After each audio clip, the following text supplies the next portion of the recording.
우리 눈에는 아무것도 보이지 않지만, 우리 귀에 아무것도 들리지 않지만, 우리 부활하신 예수님을 우리가 믿으며 살아갈 때 우리 삶에는 능치 못할 일이 없을 줄로 믿습니다. 이 시간 기쁨으로 이 우리의 찬양을 하나님께 올려드립니다.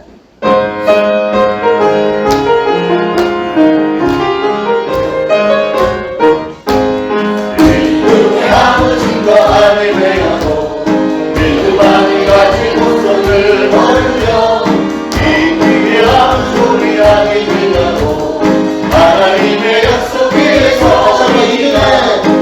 믿음의 아무 증거 안에 매여도 믿음 안에 가지고 손을 벌려 믿음의 아무 소리 안에 들려도 하나님의 약속 위에 서리 걸어가세 믿음 위에 서서 나가세 의심 버리고 걸어가세 믿음 위에 서서 등반 위에 아무 증거 없어 믿음이 보기에는 어떠한지 이미 얻은 증거는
전능하신 우리 하나님은 능치 못함이 없으십니다.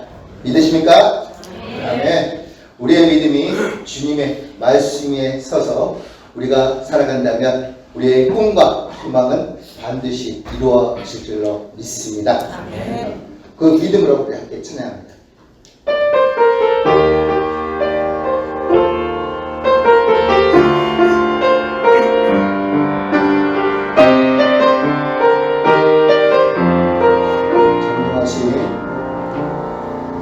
전능하신 나의 주 하나님은 능치 못하실 일 전혀 없네.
내 모든 승리로 주님께 영광을 나의 능력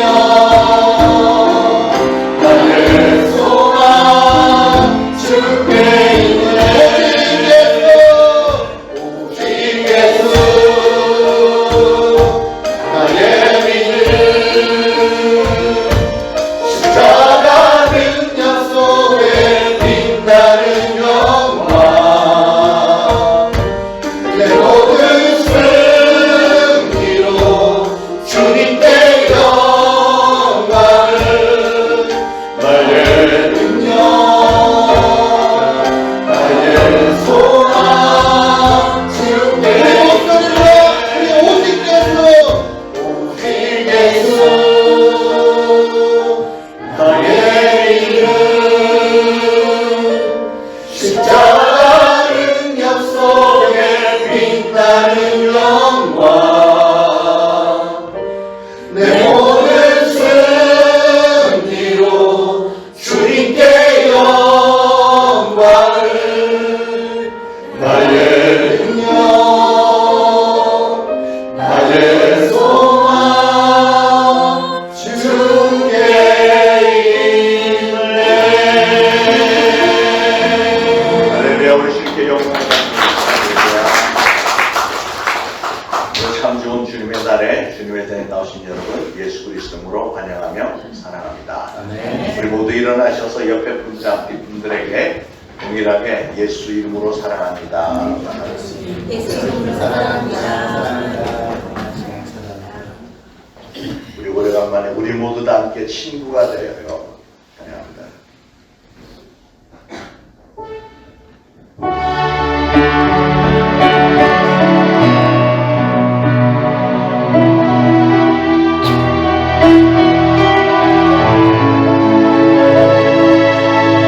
우리 모두 함께 친구가 되어 알고 보면 너무 좋은 사랑이에요.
주 안에서 항상 기뻐하라. 내가 다시 말하노니 기뻐하라. 너희 관용을 모든 사람에게 알게 하라. 주께서 가까우시니라. 아무것도 염려하지 말고 다만 모든 일에 기도와 간구로 너희 구할 것을 감사함으로 하나님께 아뢰라. 그리하면 모든 지각에 뛰어난 하나님의 평강이 그리스도 예수 안에서 너희 마음과 생각을 지키시리라. 끝으로 형제들아, 무엇에든지 참되며 무엇에든지 경건하며 무엇에든지 오르며 무엇에든지 정결하며 무엇에든지 사랑받을 만하며 무엇에든지 칭찬받을 만하며 무슨 덕이 있든지 무슨 기림이 있든지 이것들을 기억하라. 너희는 내게 배우고 받고 듣고 본 바를 행하라. 그리하면 평강의 하나님이 너희와 함께 계시리라. 아멘. 우리 이 시간 각자 하나님 앞에 참회 기도 올리겠습니다. 기도합니다. 하나님 아버지, 은혜를 감사를 드립니다.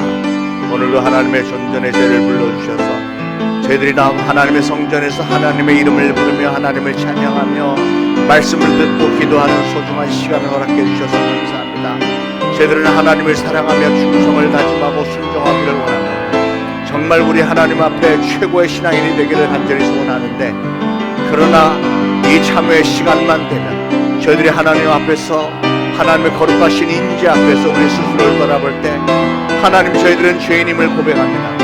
우리가 아무리 노력을 해도 우리는 죄인일 수밖에 없는 것을 인정하며 고백하오니 하나님, 저희를 연약함을 불쌍히 여겨주시고 예수 그리스도의 보혈로 우리의 죄를 다시금 덮어 우리에게 죄가 없다 칭하시며, 그래서 오늘날 우리가 올려드린 예배를 하나님 기쁘게 음양하시고 우리 하나님의 기뻐하심이 저희들에게도 정말 하감이 되어서 예배를 통해서 우리 사랑하는 성도들이 기쁨이 회복되어지고 소망과 위로와 능력이 회복되는 놀라운 역사 일으켜주시며 이 예배를 통하여서 오로지 하나님께서만 영광 거두어 주옵소서. 예수 그리스도의 이름으로 간절히 기도하옵나이다. 아멘. 다같이 사도신경으로 신앙 고백 드리겠습니다. 전능하사 천지를 만드신 하나님 아버지를 내가 믿사오며 그 외아들 우리 주 예수 그리스도를 믿사오니 이는 성령으로 잉태하사 동정녀 마리아에게 나시고 본디오 빌라도에게 고난을 받으사 십자가에 못 박혀 죽으시고 장사한 지 사흘 만에 죽은 자 가운데서 다시 살아나시며 하늘에 오르사 전능하신 하나님 우편에 앉아 계시다가 저리로서 산자와 죽은 자를 심판하러 오시리라. 성령을 믿사오며 거룩한 공회와 성도가 서로 교통하는 것과 죄를 사하여 주시는 것과 몸이 다시 사는 것과 영원히 사는 것을 믿사옵나이다. 아멘. 모두 착석하시고 함께 기도하시겠습니다. 사랑해 주님 감사합니다. 주의를 허락하사 오늘도 주의 전에 나와 기도와 찬양과 감사를 드릴 수 있게 하심을, 성도와 성도가 서로 소통하며 은혜를 나눌 수 있게 하심을, 주님의 눈으로 주님의 마음으로 서로 협력하여 선을 이루게 하심도 감사합니다. 내 입술에 늘 성령 충만함으로 보배롭고 존귀하게 하시며 내 입술과 내 발걸음이 주님의 영광을 드높이고 거룩하게 하시기를 기도합니다. 누군가를 탓하기 전에 나를 돌아보게 하시고 누군가의 흉허물을 입에 담기 전에 나를 반성하게 하시길 기도합니다. 입술로는 성령 충만함을 간구하나 나의 삶과 나의 인생은 충만하지 않았음을 회개하며 고백합니다. 주님이 값없이 주신 은혜를 늘 기억하며 하루하루를 기쁨으로 살아가게 하시고 마음을 활짝 열어 성령님이 내 안에 살아 역사하시고 늘 나를 이끄시기를 간절히 원하고 기도합니다. 주님이 세우신 이 나라를 위해 기도합니다. 위정자들을 바로 세우시고 주님의 뜻에 따라 나라를 다스리게 하시고 악한 영들 틈타없게 하시며 믿는 우리가 더욱더 간절하게 기도하게 하시고 지혜와 명철을 허락하사 4월 10일에 있는 선거날에는 주님이 뜻하시는 자들이 잘 뽑힐 수 있게 하시길 기도합니다. 우리 초대신앙교회를 위해 기도합니다. 주님의 복음을 온전히 전하는 교회 되게 하시고 이곳에 모여 함께 예배드리는 성도들에게 늘 주님이 살아 역사하시고 주님의 좁은 길로 인도하시며 예비된 많은 복을 누리며 살아가게 하시길 간절히 기도합니다. 우리 교회에서 이루어지는 모든 일들에 주님이 항상 동행하시고 힘 주시고 지혜와 힘을 지혜와 명철을 허락하사 지치고 고나지 않고 물질의 부족함이 없으며 성령 충만함이 넘쳐나기를 기도합니다. 세 분의 전도사님들 늘 아이들을 위해 기도하며 언제나 어디서나 주님과 동행하기를 부족함 없게 하시길 원합니다. 말씀으로 아이들을 양육할 때 살아 역사하시고 운동력 있게 하시며 이 험한 세상을 살아갈 때 지표 삼아 앞으로 나아가길 기도합니다. 가정마다 제사장들을 바로 세우시고 아이들에게 늘 축복의 기도를 멈추지 않게 하시고 본이 되는 삶을 살아가기를 기도합니다.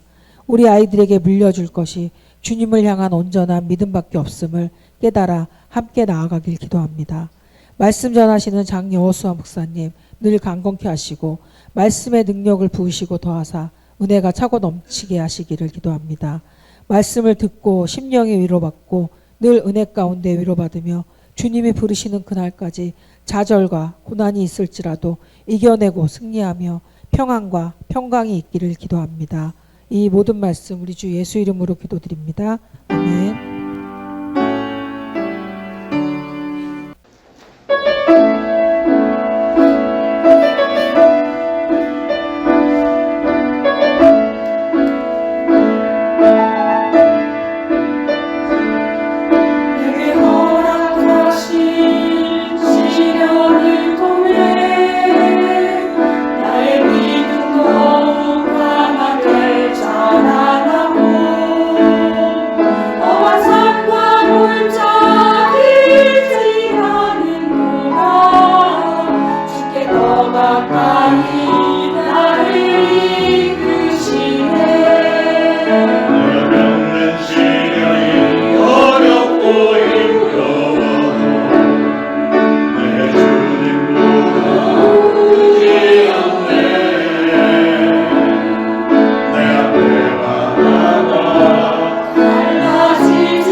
오늘 주시는 하나님의 말씀은 고린도전서 15장에서 봅니다. 고린도전서 15장.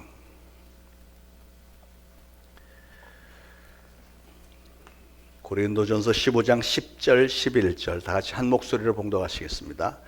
그러나 내가 나된 것은 하나님의 은혜로 된 것이니 내게 주신 그의 은혜가 헛되지 아니하여 내가 모든 사도보다 더 많이 수고하였으나 내가 한 것이 아니요 오직 나와 함께 하신 하나님의 은혜로라. 그러므로 나나 그들이나 이같이 전파하매 너희도 이같이 믿었느니라. 아멘. 제가 옛날에 뉴욕에서 목회할 때 한 번은 쇼핑몰에 갔는데 몰에 이렇게 걷는데 저 앞에 보니까 우리 교회 집사 아들이 중학교 2학년짜리 녀석이 자기 여자친구 어깨를 딱 껴안고 막 둘이 딱 달라붙어서 가고 있는 걸 봤습니다. 그걸 본 순간 저 마음속에 저 머리에 피도 안 나는 놈이 이런 생각이 들었는데, 그런데 그 아이들 표정을 보니까 너무 행복한 거예요. 막 여기 행복 이렇게 써있는 아주 죽고 못 사는 거 둘이서. 그래서 정말 사랑이라는 건 좀 이르긴 하지만 좋은 거다. 여러분들도 그런 시절이 있으셨잖아요. 오래전에 Once upon a time, long long time ago. 정말 순진하고 행복했던 시절의 남녀간의 사랑은 사람을 행복하게 만들어줍니다. 우리가 세상을 살다 보면 우리를 행복하게 만들어주는 게 참 많습니다. 여러분의 가정에 어린아기가 하나 태어나면 부모들은 말할 것도 없고요. 할아버지 할머니가 너무 좋아하죠. 얼마나 기뻐합니까? 할아버지는 일반적으로 다른 사람들한테 막 인상 쓰고 굉장히 엄한데 손녀딸 앞에, 갓난아기 앞에서는 그 조그만 아기의 마음을 사로잡기 위해서 할아버지가 까꿍까꿍 막 애교를 부려가면서, 손녀딸이 애교를 부리는 게 아니고 할아버지 할머니가 갓난아기한테 애교 부려가면서 얼마나 부드럽고 다정스럽게 대합니까? 그게 행복이죠. 저도 손녀딸이 셋이 있는데 지금 벌써 5년째 못 보고 있어서 그게 제 삶의 가장 서운한 일 같습니다. 저는 우리 초대신앙교회 성도님들은 하나님께서 여러분에게 허락하신 가족들을 통한 모든 행복들을 다 누리시기를 축원합니다. 여러분, 내가 누구를 사랑한다, 내가 사랑하는 대상이 있다, 그것만으로도 우리는 행복해질 수 있습니다. 우리를 행복하게 만들어주는 것은 그 사랑 외에도 물질의 축복, 형통의 축복, 만남의 축복, 건강의 축복, 여러 가지를 꼽을 수 있겠지만요. 그러나 그렇게 지금 나열한 그런 행복들은 대부분 이 땅에서의 삶이 끝나면 동시에 다 끝나버리는 일시적인 행복이지 그걸 영원한 행복이라고 말할 수는 없죠. 우리 인생들에게는 그런 것들보다 훨씬 더 수준이 높고 영원한 행복이 있습니다. 그래서 오늘 저는 우리의 행복을 몇 값짜리나 증폭을 시켜주고, 그래서 우리를 영원토록 행복하게 만들어주는 찐 행복 활력소에 관해서 여러분에게 전달을 하려고 합니다. 오늘 본문에 내가 나된 것은 하나님의 은혜로 된 것이다 그랬죠. 사도 바울이 자기 스스로를 들어보면서 오늘 내가 나된 것은 모두가 다 하나님의 은혜입니다 이렇게 고백을 하는 거예요. 결론적으로 지금 하나님의 은혜가 나에게는 최고의 행복이다 그 말입니다. 여러분이 오늘 우리 신앙의 공동체 초대신앙교회의 일원으로서 이런 모습으로 오늘 주일날 성전에 나와서 하나님 앞에 예배드리고 있다는 사실, 이것만으로도 이건 전적으로 하나님의 은혜인 줄 믿으시기 바랍니다. 그래서 우리를 진정 행복하게 만들어주는 것, 영적인 게 가장 중요하잖아요. 영적으로 행복하면 육신적인 건 따라오게 되어 있습니다. 우리를 진정으로 행복하게 만들어주는 것 첫 번째는 뭐냐? 온 우주 만물과 천지를 창조하셨고 나에게 생명을 주신 그 하나님의 놀라우신 은혜 앞에 내가 나된 것은 다 하나님의 은혜입니다라고 깨닫고 그것을 감격 가운데 고백하는 그 순간, 여러분, 사람은 언제 행복하느냐면요, 내 마음속에 감사하는 마음이 막 올라올 때 그때 사람은 행복한 거예요. 그래서 바로 그 감격이 우리를 행복하게 만들어주는 줄 믿으시기 바랍니다. 자, 모두 가슴에 손을 얹으시고 내가 나된 것은 다 하나님의 은혜입니다. 시작. 잘 따라서 하셨어요. 이번에는 양쪽 눈에 눈물 3방울씩을 떨어뜨리면서 내가 나된 것은 다 하나님의 은혜입니다. 시작. 내가 나된 것은 다 하나님의 은혜입니다.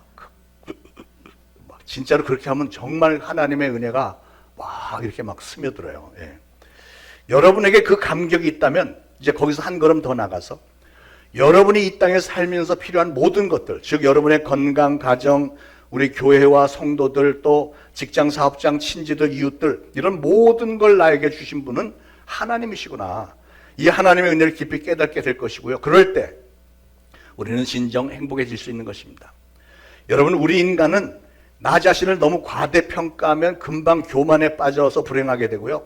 반면에 자기 자신을 너무 과소평가를 해버리면 그 인생은 스스로 초라해지고 비참해지고 맙니다. 그래서 우리는 가장 중요하게는 하나님이 나를 창조하시고 나에게 생명을 주신 하나님이 나를 얼마나 사랑하시는지를 깊이 깨닫고, 그래서 내가 오늘 나 된 것은 다 하나님의 은혜입니다 라고 신앙의 고백을 할 수 있을 때, 비로소 그럴 때 이 온 우주 만물에 비교하면 나는 정말 그 티끌만도 못한 정말 부족한 존재인데, 그런 나를 관심을 가지시고 나를 사랑해 주시고 오늘의 내가 될 수 있도록 나와 동행해 주셨고 여기까지 인도해 주셨고 보호해 주셨고 채우셨고 섭리하신 그 은혜를 진심으로 감사할 수 있는 것이고요. 그런 감사함이 있을 때 우리는 내게 일어나는 모든 일들이 다 정말 하나님의 은혜이구나 감사한 마음이 들고, 그럴 때 진정으로 행복해질 수 있는 겁니다. 하나님께서 은혜로 빚어주신 나, 하나님의 은혜가 아니었다라면 꿈조차도 꿀 수 없었던 오늘 나의 상황이, 이게 얼마나 하나님 앞에 감사하고 행복합니까? 여러분, 전 세계를 돌아보면 우리나라처럼 요즘 잘 사는 나라 없습니다. 전 세계 보세요. 저 남미의 그 잘 살던 나라 아르헨티나, 브라질 이런 나라는 세계에서 몇 손가락 안에 꼽던 나라인데 지금은 완전히 빈민 나라가 돼버렸어요. 대통령 하나 잘못 만나고 그냥 정치인들 뭐 하는 바람에 한순간에 모든 거 다 잃어버립니다. 지금 중동 지방에는 뭐 이스라엘하고 하마스, 헤즈볼라, 이란 뭐 전쟁 난리들이 법석이잖아요. 막 지진이 나갖고 어마어마한 그 피해를 입기도 하고요. 하여튼 나라마다 전쟁과 천재지변 이런 것들이 끊임이 없는데 먹고 살기가 힘들어요. 그 사람들은 정말 먹고 살기 힘든데 우리는 힘들기는 하지만 그 사람들만큼 힘들진 않잖아요. 우리가 대한민국의 한국민족으로 태어나고 또 특별히 여러분은 신앙을 가지고 오늘날 신앙생활을 하면서 하나님의 돌보심 안에 늘 이렇게 거할 수 있다는 거, 이게 행복 아닙니까? 여러분 그 고백을 할 수 있기를 바라요. 오늘 나의 이 모습이 내가 나 된 것이 다 하나님의 은혜입니다. 예. 빌립보서 3장에 보니까 사도 바울이 이런 말을 했어요. 나는 8일 만에 할례를 받았고 이스라엘 민족 중에서도 베냐민 지파요 히브리인 중에 히브리인이요 율법으로는 바리새인이요 율법의 의로는 흠이 없는 자라, 이렇게 말했습니다. 다시 말해서 자기는 모든 배경이, 신앙의 배경, 집안의 배경, 학벌 뭐 이런 모든 게 그 누구에게도 뒤지지 않았고 특별히 하나님의 율법을 철저하게 잘 지키는 최상급의 신앙인이었다, 자부했다는 거죠. 그런 사울이었는데 부활하신 예수님을 만나고 나서 자기의 모습을 보니까 이제는 그런 게 아무것도 자랑거리가 아니더라는 거죠. 오히려 그런 것들은 다 나에게 해가 되는 것들이었고 그래서 나는 그 모든 것들을 배설물처럼 여긴다, 이랬습니다. 사도 바울은 디모데전서 1장 15절에 나는 죄인 중에 괴수라 그랬습니다. 그러니까 자기가 사람들 가운데 최고로 악한 사람이었대요. 겉으로는 바리새인이고 굉장히 의로운 척했지만 내면에는 자기같이 더러운 사람이 없었다는 겁니다. 그런데 이상한 건 사도 바울이 그렇게 스스로 깨닫고 나서 나는 죄인 중에 괴수였습니다 라고 고백하는 이 사도 바울의 모습은 지금 너무나 행복하다는 거예요. 예. 이전에 느끼지 못했던 행복을 누리고 있다는 겁니다. 참으로 아이러니한 말 아닙니까? 나는 죄인 중에 괴수라고 고백하면서 그렇게도 행복해 보이는 이유는 왜 그럴까요? 그것은 이전에는 내 집안의 배경과 학식과 사회적인 위치 때문에 내가 잘난 사람인 줄로 착각을 했고 교만하기가 이런 말로 다 할 수 없었는데 그렇게 교만했을 때는 진정한 행복이 무엇인지 알지도 못했었고 오히려 불행하기만 했었는데 그래서 항상 화가 나 있고 사람들을, 예수 믿는 사람들 잡아 죽이려고만 하고 이렇게 했었던 사람인데 이제는 예수님을 만나고 나서 나는 죄인 중에 괴수였군요, 이렇게 자기의 실존을 분명히 깨닫고 나니까 이런 참남한 죄인을 마땅히 무서운 저주와 벌을 받고 바깥 어두운데 내침을 당하는 게 마땅한 나같이 흉측한 죄인을, 그럼에도 불구하고 하나님은 나를 여전히 사랑하셔서 예수 그리스도의 보혈로 내 죄를 다 씻어주시고 하나님의 자녀로 삼아주시고 또 한 걸음 더 나가서 예수 그리스도를 증거하는 사도로 사용해 주시다니요. 너무나도 감격스럽고 행복합니다, 그 얘기죠. 여러분 저 자신도 그렇고요, 여러분 대부분도 이런 동일한 고백을 하셨지 않습니까? 이런 역설적인 발견이 우리에게는 진정한 행복이 되는 거예요. 중요한 것은 내가 하나님의 자녀가 되었고 오늘의 내가 된 것은 다 하나님의 은혜입니다 하는 이 고백이 여러분에게 있어야 되는 거죠. 제가 오래전에 알게 된 미국 어느 교회 청소년 사역자로 활동했던 에릭이라는 청년 목사를 잠깐 소개하겠습니다. 에릭의 어머니는 한국 사람인데 원래 한국 남자하고 결혼을 했었는데 신혼 때 너무 가난했어요. 너무 가난했는데 누군가가 와서 이 남편에게, 마약 딜러가 와서 이 마약을 한 봉지를 어디다 전달해주면 내가 넌 돈 두둑하게 줄게. 그래갖고 차 뒤에 트렁크에다 싣고 고속도로를 달리는데 누가 제보를 했는지 경찰차가 막 쫓아와서 차 다 이렇게 조사를 해갖고 들켰습니다. 그래서 감옥에 들어갔는데 감옥에 들어가 있는 기간이 점점 길어지니까 이 엄마는 그 사람하고 이혼을 하고 재혼을 했는데 남미 푸에르토리코 사람하고 재혼을 했습니다. 해서 낳은 아들이 바로 이 에릭이에요. 저는 에릭이 청소년이었을 때 만났는데 얘가 얼마나 잘생겼는지 모릅니다. 꼭 그 영화 배우 중에 다니엘 헨이 있잖아요. 거의 비슷하게 정말 키도 크고 잘생겼어요. 이 에릭의 청년 시절에 제가 뉴욕 방주교회 목회할 때 주관했던 뉴욕 청소년 집회에 이 찬양단 멤버로 왔다가 간증하는 시간이 있었는데 이 에릭이 삼중 문화 가정에서 성장하면서 뼈저리게 번민했던 일이 그 간증을 들으면서 제가 얼마나 충격을 받았는지요. 그리고 그가 예수님을 만나고 나서 그의 삶이 어떻게 변했는지 이게 정말 엄청난 은혜입니다. 어머니가 그 두 번째 남편하고 이혼하고 일본 남자하고 재혼을 했는데 이 일본 남자는 이 에릭을 마치 혹덩어리처럼 취급했다는 거예요. 이 집에서 에릭을 볼 때마다 야, 너 좀 내 눈앞에서 안 보이면 안 되겠냐?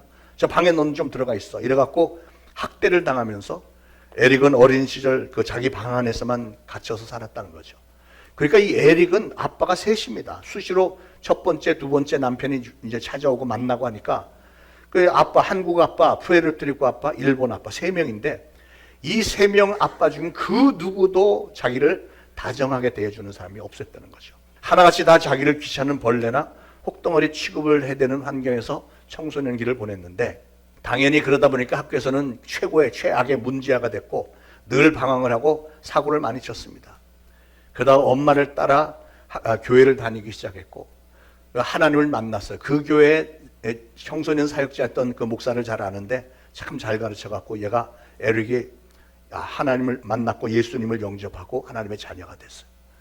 3명의 아버지는 자기를 벌레 취급하고 혹덩어리 취급했는데 우리 하나님 아버지는 나를 너무 사랑하신다. 막 이게 너무 은혜가 되는 거죠. 그래서 이 에릭이 마침내는 신학 공부를 했고 나중에는 훌륭한 목사님이 돼서 큰 교회의 청소년 사역자로 또 찬양 사역자로 잘 섬겼습니다. 지금은 제가 한국을 나와서 이제 소식이 끊겼습니다만 여러분 미국에는 이렇게 국제 결혼한 가정들이 참 많아요. 그래서 그런 가정에서 자란 많은 청소년들이 에릭처럼 비슷한 갈등 가운데서 자라고 있는데요.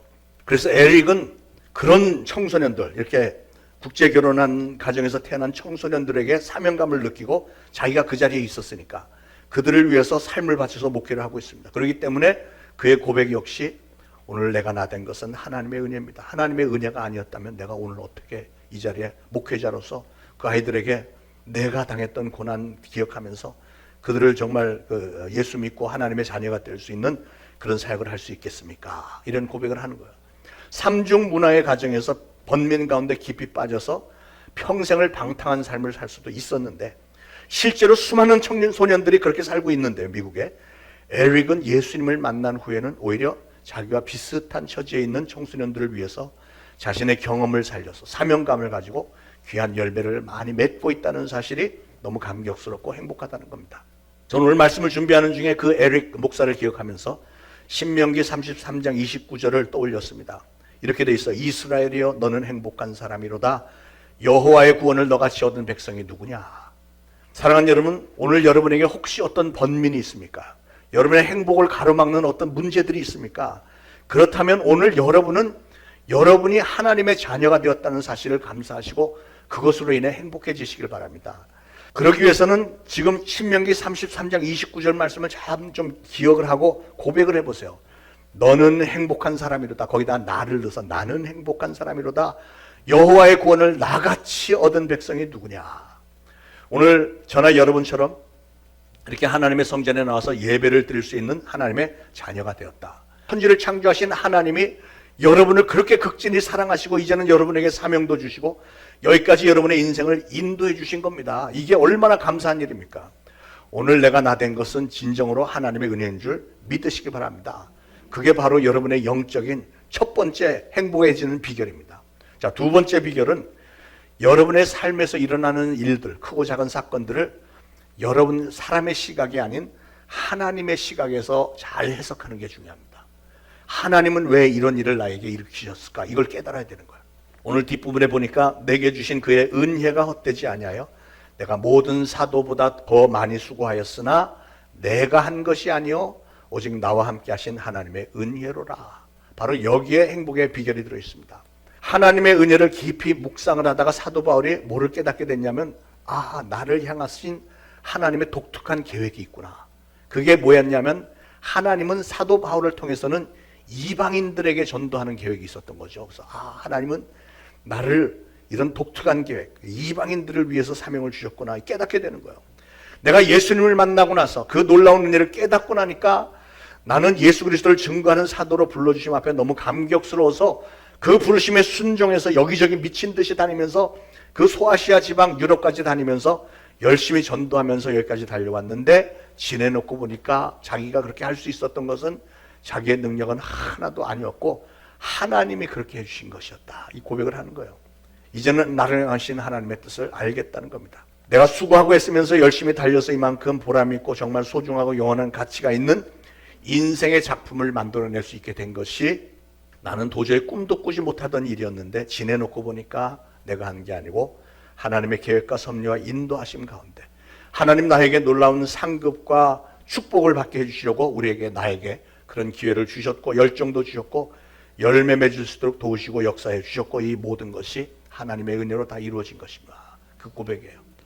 저도 이 말씀을 여기까지 이렇게 보면서 정말 저도 돌아봤습니다. 제가 목회 쭉 지금까지 해오면서 가만히 보니까 나는 제가 잘난 줄 알고 뭐 이것저것 열심히 하고 지가 다 한 것처럼 했지만 보니까 하나님이 다 해주신 거예요.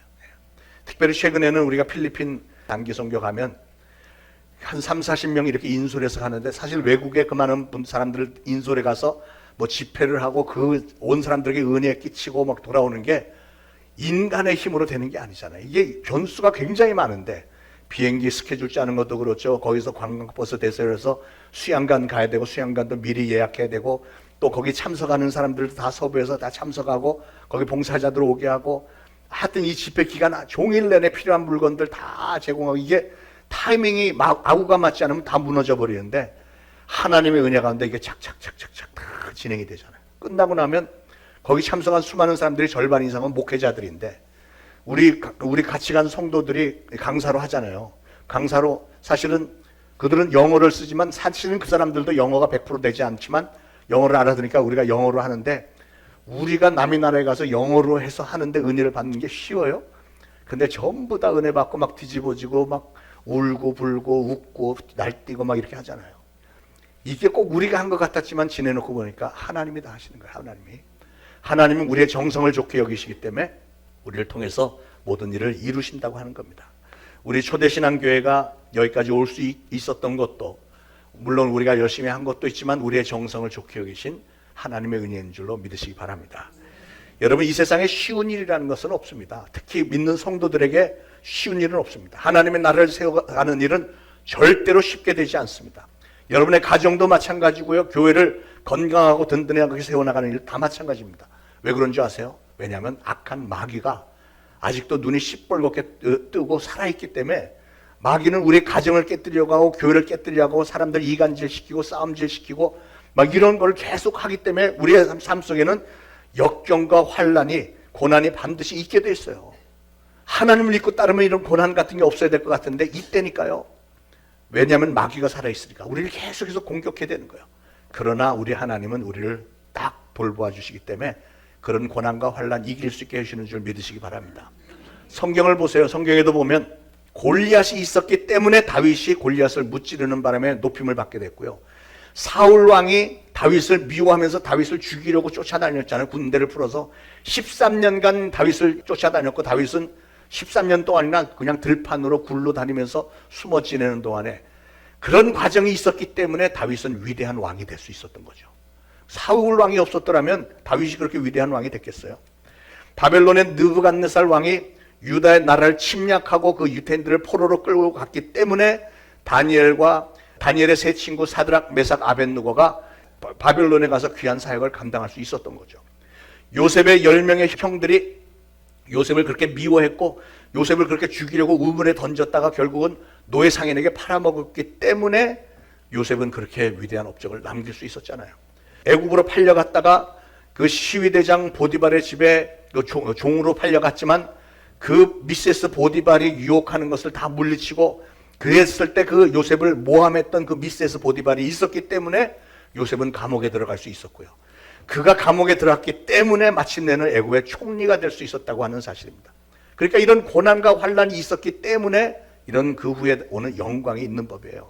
창세기 39장 20절에 이렇게 되어 있습니다. 이에 요셉의 주인이 그를 잡아 옥에 가두니 그 옥은 왕의 죄수를 가두는 곳이었더라 그랬어요. 여러분, 요셉은 종인데, 종으로 간 사람인데 이 사람이 잘못했으면 일반 감옥에다 넣어야지 왜 왕의 죄수를 가두는 그 높은 감옥에 갑니까? 하나님의 계획과 인도하심이죠. 그가 그 왕의 죄수를 가두는 감옥에 갇혔기 때문에 거기서 왕의 술 맡은 관원, 떡 맡은 관원을 만날 수 있었고 그들의 꿈을 해몽해 줄 수 있었고, 그렇기 때문에 2년이 지난 후에 바로 왕이 이상한 꿈을 꿨을 때 차출이 돼갖고 왕 앞에 서서 왕의 꿈을 해몽을 해줬고, 바로 그 일을 계기로 해서 애굽, 그 당시 가장 강대한 나라의 총리가 되잖아요. 왕담으로 가장 실권을 장악하고, 그래서 이 애굽 나라를 살리고 그 애굽 주변에 많은 나라를 먹여 살렸던 그 위대한 총리가 될 수 있었던 겁니다. 그렇기 때문에 아버지 야곱의 가족들 70명을 애굽으로 이주시킬 수 있었고, 그랬기 때문에 그 70명으로 시작을 해서 200만 명이 넘는 이스라엘 민족, 단일 민족을 형성할 수 있었던 것이죠. 다 하나님이 하신 일이에요. 고난이 있었기 때문에 영광이 있는 겁니다. 사랑하는 여러분, 바로 그 하나님은 오늘 여러분의 삶 속에서도 동일하게 역사하고 계시다는 사실을 아시기 바랍니다. 이것을 깨닫고 여러분의 삶 속에서 역사하시는 하나님의 뜻을 해석할 줄 아는 사람이 진정 가치 있는 인생을 살 수 있는 것이고요, 행복할 수 있다는 사실을 아시기 바라요. 그래서 에베소 3장 11절에 이런 말씀이 있습니다. 곧 영원부터 우리 주 그리스도 예수 안에서 예정하신 뜻대로 하신 것이라. 다시 한번, 곧 영원부터 우리 주 그리스도 예수 안에서 예정하신 뜻대로 하신 것이라. 그래서 장로교의 예정서를 주장한 존 켈빈 목사님이 이런 얘기를 했습니다. 앞을 내다보면 하나님의 예정이 잘 보이지 않지만 지나간 날들을 돌아보면 오히려 하나님의 예정이 보인다. 무슨 말이죠? 앞에 되어질 일들은 좀 가물가물하지만 지금까지 나를 인도해 주신 하나님이 하신 일을 보니까 앞으로 하나님이 나를 어떻게 인도해 주실지를 알겠구나, 이거 깨달아지는 거예요. 네.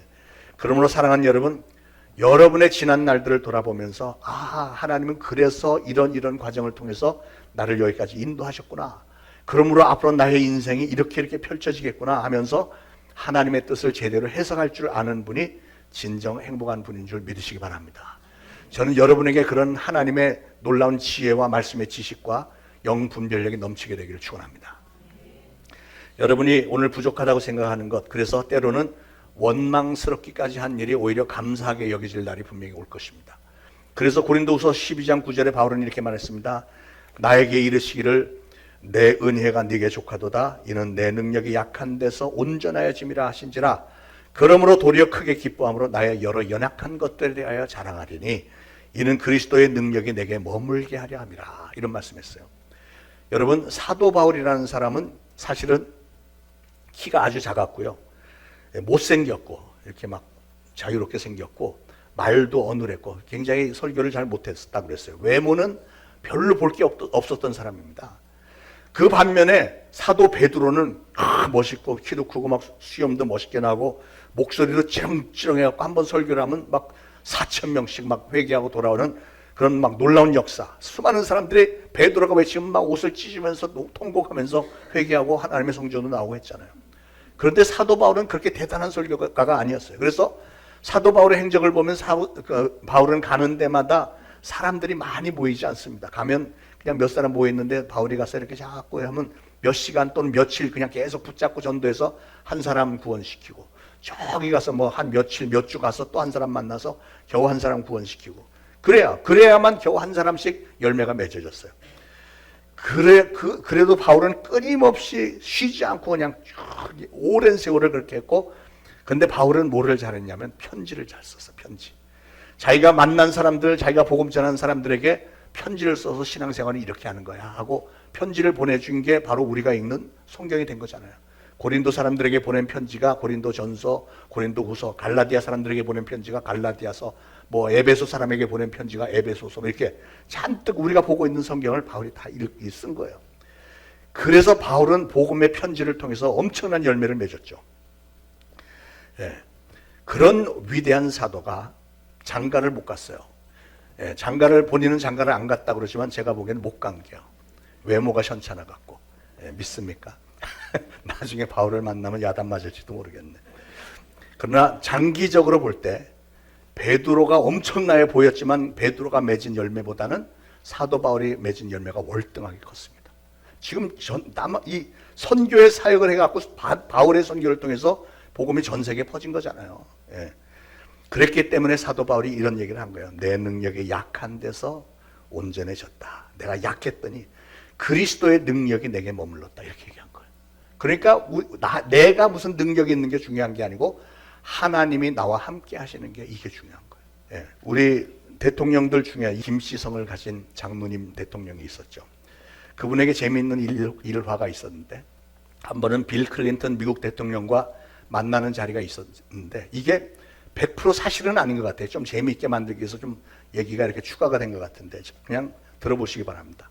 이 김 대통령은 역대 대통령들 중에서 영어를 좀 못하는 편이었다고 합니다. 그런데 이 문제는 이분이 굳이 클린턴 대통령 만났는데 자기가 영어로 직접 얘기해보고 싶다는 거죠. 그래서 보좌관이 몇 마디를 가르쳐줬는데 그래서 이제 영어 몇 마디 가르쳐줬어요. 처음 만난 자리에서 인사할 때는 How are you? 안녕하세요. How are you? 이렇게 하라고 가르쳐줬어요. 그 다음에 클린턴 대통령이 뭐라고 하면 무조건 동의하세요. Me too, me too 이렇게 하면 대화가 된다고 그랬어. 드디어 만났는데 김 대통령이 헷갈려갖고 How are you? 이래야 되는데 Who are you? 이렇게 해버린 거예요. Who are you? 당신이 누구십니까? 이랬어요. 아니 세상 모든 사람들이 다 알고 있는 미국의 클린턴 대통령 보고 당신이 누구십니까? 이게 돼요? 그랬더니 클린턴 대통령은 굉장히 유머가 많은 분이에요. 그러니까 좀 살짝 당황을 했지만 잠깐 멈칫하더니 클린턴 대통령의 특유한 재치를 발휘해서 I am Hillary's husband. 나는 힐러리의 남편이에요. 이렇게 얘기를 했어. 그랬더니 김 대통령이 me too. 자기도 그렇대.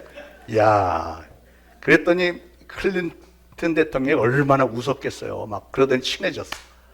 와이프 이름이 힐러리라고 하니까 공감이 생겼는지 그래갖고 끝나고 나서 보좌관이 막 당황했고 아니 대통령님 아니 How are you라고 하라고 그랬죠. 왜 Who are you 그러십니까? 왜 당신 누구냐고 물어보면 어떻게 합니까? 그랬더니 대통령이 하는 말이 네 몰라서 하는 얘기다. 우리 갱상도에서는 오랜만에 반가운 사람 만나면 이 문디 자식 이게 누꼬 이런다고. 네 누꼬 Who are you 이런다는 거지. 네, 진짜 싫어했는지는 잘 모르겠는데 그런데 어쨌든 결과가 너무 좋았다는 거예요. 영어는 잘 못했지만 그 회담 이후로 두 사람은 아주 각별히 친한 사이가 됐고 미국과 한국 두 나라가 이전에 그 어떤 때보다도 더 가까운 사이가 될 수 있었다는 거죠. 무슨 말이냐면 내가 영어를 뭐 뻔지를 하게 잘해야 되는 게 아니고 진실된 마음만 통하면 되는 거니까 그렇게 했더니 둘 사이만 좋아진 게 아니라 두 나라가 이렇게 친한 관계가 됐다는 것이죠. 우리가 약할 때 우리 하나님은 나에게 능력 주시는 줄 믿으시기 바랍니다. 자, 오늘 세 번째 비결은 우리를 통해서 그 누군가가 은혜를 받아 변화가 됐다는 사실을 볼 때 우리는 행복해지는 겁니다. 여기 11절에 보니까 그러므로 나나 그들이나 이같이 전파하매 너희도 이같이 믿었느니라 이랬어요. 무슨 말이냐면 사도 바울이 열심히 고린도 교회 성도들에게 이렇게 복음을 전했더니 그 고린도 교회 성도들이 복음을 받아들이는 모습을 보니까 행복했다는 말이에요. 저는 이거 100% 공감합니다. 저도 목회자로서 제 목회 중에 막 설교를 하고 하면 제 설교를 듣고 은혜 받았다고 하면서 또는 어떤 상황 가운데서 은혜를 받고 삶이 변화가 된 사람들을 보면 그런 그 간증들을 하는 걸 보면 얼마나 보람이 있고 얼마나 행복해지는지 모릅니다. 이거는 목사뿐만 아니라 먼저 믿은 여러분들도 동일합니다. 여러분이 가장 사랑하시는 부모님과 자녀들, 부부지간에도 가족들부터 시작해서 여러분 주변 사람들에게 열심히 복음을 전하시기 바랍니다. 여러분이 정성스럽게 복음을 전하시면 성령님께서 그 다음부터 역사하시는 거예요. 우리가 뭘 잘했기 때문이 아니라 우리의 정성을 좋게 여기셔서 하나님께서 은혜를 베풀어 주시는 겁니다. 여러분, 우리는 다 약한 사람들입니다. 우리는 모두 약하기 때문에 잘못도 많이 저지르죠. 어디서 많이 듣던 구절 같은데. 그러나 우리가 서로 용서하지 않으면 그 누구도 사랑할 수 없잖아요. 저도 연약한 사람이고 저도 여러분도 연약하죠. 근데 우리가 상대방이 뭘 잘못하는 거 허물만 보면 우리는 절대로 행복해질 수가 없습니다. 그러나 내게 주신 은혜가 상대방에게도 부어지는 것을 볼 수만 있다면, 나 같은 죄를 하나님이 용서하셨고 사랑하시는데, 그러면 하나님은 저 사람도 용서하시고 사랑하시고, 이것만 확실하면 이런 상황, 그 사람을 통해서도 하나님의 은혜가 보이는 줄 믿습니다. 여러분을 통해서 누군가가 예수를 영접하게 되었고 하나님의 자녀가 되었고 그의 삶에 은혜가 넘치게 되었고 사람이 달라졌다. 이걸 보면 여러분은 굉장히 행복해지는 거예요. 그게 행복의 비결입니다. 그러므로 사랑하는 여러분, 여러분 자신을 너무 약한 자라고 과소평가하지 마시길 바랍니다. 이 세상에는 문제가 없는 사람 없고요, 연약한 사람 없습니다. 베드로도 허물이 정말 많은 사람이었지만 예수님은 그런 베드로를 오히려 위로하셨고 중대한 사명을 맡기셨고, 그를 통해서 한 번 외칠 때마다 몇천 명씩 회개하고 돌아오는 역사 일으켜 주셨잖아요. 그러므로 저나 여러분이나 우리 모두는 하나님의 은혜로 여기까지 왔다는 사실을 꼭 좀 기억하시기 바랍니다. 그 은혜를 평생에 기억하시면서 여러분의 삶에 일어나는 일들 속에서 하나님의 은혜를 항상 발견하면서, 또 여러분 주변 사람들의 모습에서도 허물 보지 말고 그들을 향한 하나님의 은혜만을 보면서 내가 나 된 것은, 우리가 우리 된 것은 다 하나님의 은혜입니다 라고 늘 고백하시면서 우리 주님 다시 오시는 그날까지 하나님의 은혜 안에 항상 행복하시기를 예수 그리스도 이름으로 축원을 드립니다.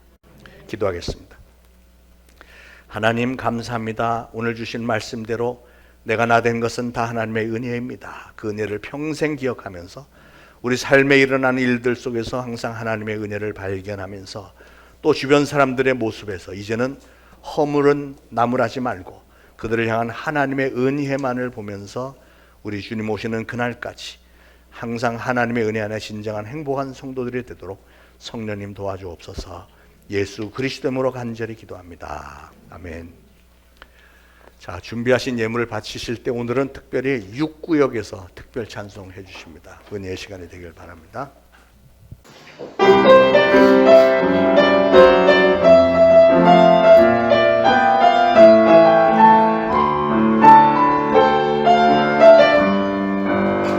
하루를 시작할 때, 어려움을 만날 때, 말할 수 없는 고민도 주님께 물어요. 주님 어디로 갈까요? 주님 어떻게 할까요? 주님 음성을 따라 나는 걸어가지요. 순종의 걸음마다 멍하니 깃들고 내가 생각지도 못한 주의 그리워지니 지쳐있던 내 맘에 새 힘이 솟아나지고 순종의 기쁨을 누려요.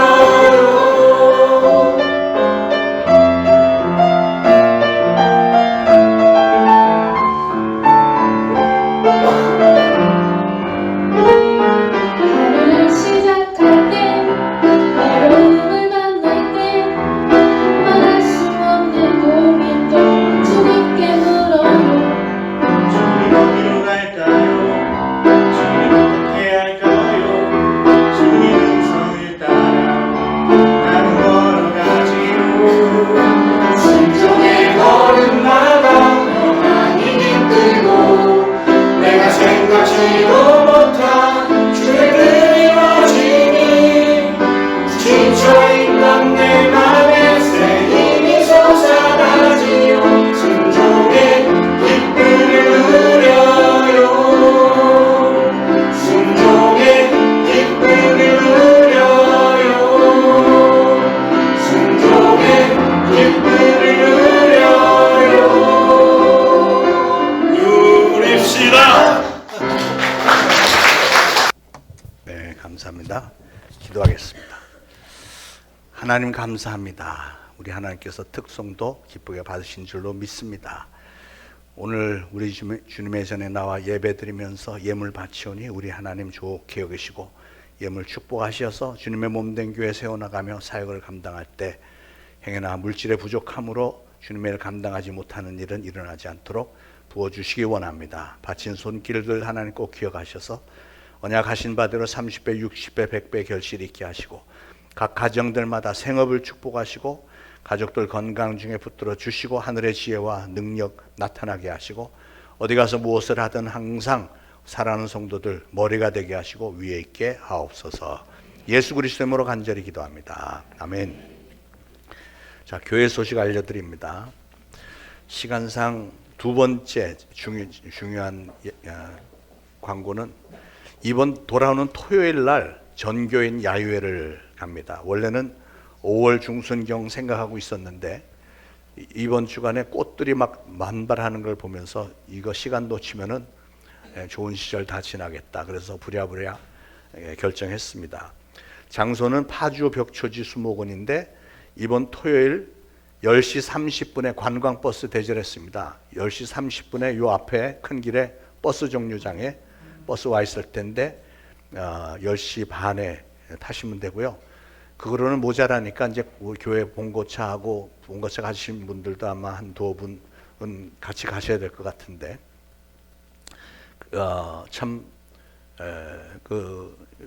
여름 모든 비용은 교회에서 다 됩니다. 모든 비용, 관광버스, 뭐 점심 식사도 다 준비해서 가고 입장료까지. 그러니까 이런 얘기를 하면 남의 얘기처럼 듣는 분이 계신데 여러분, 이 자리에 계신 모든 분들 다 참석하시고 여러분의 자녀들 다 사돈의 8천은 안 되고 여러분의 가족들까지는 다 갈 수 있습니다. 혹시 전도 대상자 있으면 이럴 때 데리고 오셔도 좋습니다.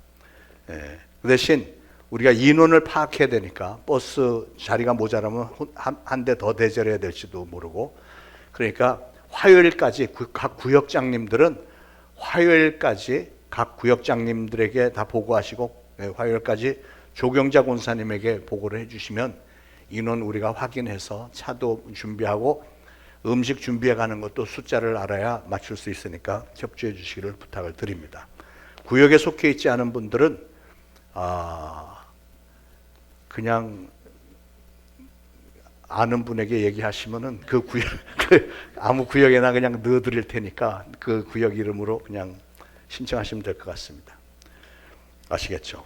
자, 우리가 노방전도가 금요일 오후 1시, 토요일 오후 2시, 주일 오후 1시 이렇게 정해졌습니다. 그러니까 그 시간에 일주일에 3번씩 나가는데 요즘에 특별히 전도가 활발해지고 어제도 같이 나가 보니까 굉장히 반응들이 좋습니다. 우리 전도 팀원들이 아주 활발하게 웃으면서 전도 팀원들이 하는 걸 보면 목소리가 변하는 것 같아요. 평상시에는 안녕하세요 이러든지 안녕하세요 막 이러는데 그 막 녹아나는 것 같아요. 그러니까 막 반응들이 굉장히 좋아. 그래서 여러분 많이들 동참해 주시길 바라겠습니다.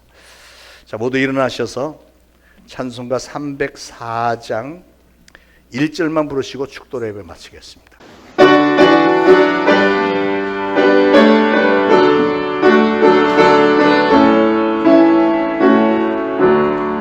크신 하나님의 사랑 발로 가려 영롱하네. 저 높고 높은 별을 봐 이 낮고 낮은 땅을 죄범한 영혼 구하려 그 아들 보내사 마음죄를 삼으시고 죄 용서하셨네. 하나님 크신 사랑을 증명하고 다해 영원히 변치 않는 사랑 성도여 찬양하세. 이제 우러러 죽어나옵기는 우리 구주 예수 그리스도의 무한하신 은혜와 하나님 아버지의 극진하신 사랑과 성령님의 감동, 감화, 교통, 위로하심이 오늘 이 거룩한 주일에 주님의 전에 나와 예배드리고 오늘 주신 말씀을 마음에 잘 새기고 이제 보내심을 받는 그곳 가정과 이웃과 직장 사업장에서 예수 그리스도를 증거하는 사명을 잘 감당하겠노라 다짐하는 모든 성도들 머리 위에 이제로부터 영원토록 항상 함께 있을지어다. 아멘.